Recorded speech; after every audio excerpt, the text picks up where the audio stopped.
Assalamualaikum warahmatullahi wabarakatuh.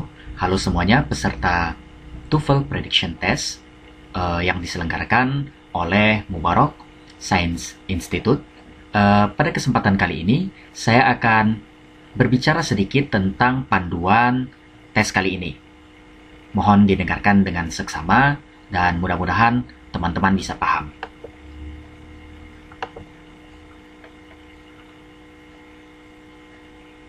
Yang pertama, terkait dengan TOEFL.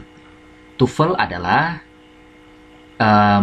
ujian kemampuan bahasa Inggris untuk penutur asing ya, secara akademik. Kepanjangan dari TOEFL adalah Test of English as a Foreign Language, seperti itu. Jadi, untuk tes kali ini kita langsung masuk ke persiapan ya. Apa yang perlu peserta siapkan? Yang pertama adalah komputer atau HP. Jadi teman-teman secara wajib harus menyiapkan komputer, HP, atau PC. Ya, laptop juga bisa. Yang kedua, gunakan internet yang baik. Karena kadang-kadang terjadi masalah dalam jaringan internet ya.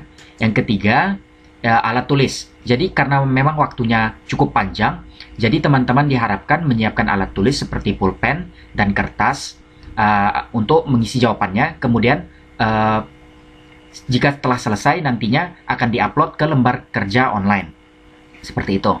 Yang keempat, jangan lupa untuk subscribe dan nyalakan lonceng agar pemberitahuan dan juga tidak terlambat terkait tes ini. Karena tes akan dimulai tepat pada pukul 9 waktu Indonesia Barat. Yang kelima, belajar dan berdoa. Selanjutnya, kita akan membahas tentang karakteristik peserta dari sisi provinsi ya. Dari sisi provinsi terdiri dari 32 provinsi yang tersebar dari Aceh sampai ke Papua. Jadi, alhamdulillah peserta pada tes kali ini cukup beragam. Kemudian, dari latar pendidikannya. Dari latar pendidikan, kita lihat terdiri dari SMP hingga S3. Total seluruh peserta ada 8.675 peserta. Peserta dengan level pendidikan SMP ada 202 peserta, kemudian SMA 5.767 peserta, kemudian D3 204 peserta, S1 2.141, S2 337, dan S3 ada 8 peserta. Jadi alhamdulillah peserta pada tes kali ini cukup banyak. Kemudian bagaimana bentuk soalnya? Bentuk soal terdiri dari 3 bagian. Yang pertama adalah listening. Listening ini ada 50 soal. Ada 3 bagian ya. Ada 3 bagian. Kemudian bagian kedua ada structure and written expression.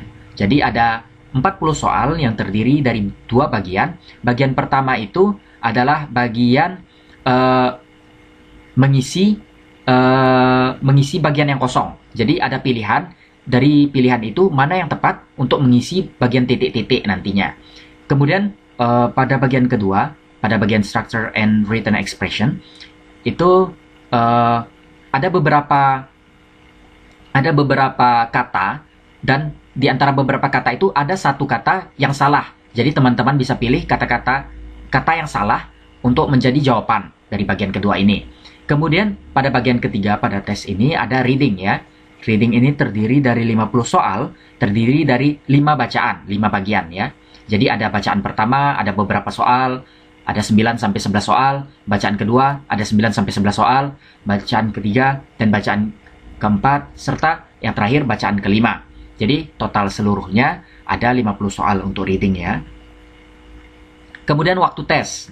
Waktu sesuai dengan poster itu sebenarnya 3 jam. Tapi karena memang banyak teman-teman yang memiliki kendala internet, jadi kami berikan toleransi dalam mengerjakan tes ini ada 5 jam, yaitu pukul 9 sampai pukul 2 waktu Indonesia Barat, 2 siang ya. Apa yang dilarang pada tes kali ini? Jadi beberapa larangan untuk tes kali ini. Yang pertama tentu saja mencontek. Kita membiasakan untuk membudayakan sifat jujur ya, yang kemudian dilarang untuk bekerja sama. Ini juga hampir sama. Yang ketiga adalah salah mengisi kode peserta. Jadi kode peserta dapat dilihat secara lengkap di channel YouTube kami ya, di Mubarak Science Institute. Kemudian yang terakhir, menggunakan aplikasi bantuan. Jadi semua peserta dilarang untuk menggunakan aplikasi bantuan seperti Google Translate, begitu, dan yang lain-lain. Kemudian banyak pertanyaan terkait tentu saja dengan sertifikat. Jadi e-sertifikat akan kami bagikan paling lambat 14 hari setelah tes. Terkait info, jika teman-teman masih punya pertanyaan, teman-teman bisa menuliskannya di kolom komentar di bawah ini atau menuliskannya melalui DM Instagram ataupun kolom komentar di Instagram. Seperti itu ya. Terkait dengan pembagian sertifikat, nilai-nilai akan kami upload semuanya melalui channel YouTube ini. Kemudian bobot soal. Banyak yang bertanya tentang bobot soal untuk yang belum pernah mengikuti tes TOEFL. Jadi pada tes TOEFL tidak ada jawaban minus. Jadi kalau salah akan terhitung 0, kemudian jika benar akan terhitung 1. Seperti itu. Jadi tidak ada nilai minus. Jadi teman-teman jika tidak mengetahui jawabannya, jawab saja secara acak atau sembarang karena tidak ada poin minus untuk soal yang salah. Kemudian skor. Bagi teman-teman yang belum pernah mengikuti tes TOEFL juga, jadi skor terendah dari tes TOEFL ini, jika teman-teman salah semua, itu sekitar 310. Itu jika salah semua. Jika benar semua, jadi skor tertingginya teman-teman akan mendapatkan 677. Dan terakhir, selamat belajar dan mudah-mudahan teman-teman dan peserta seluruhnya mendapatkan hasil yang terbaik.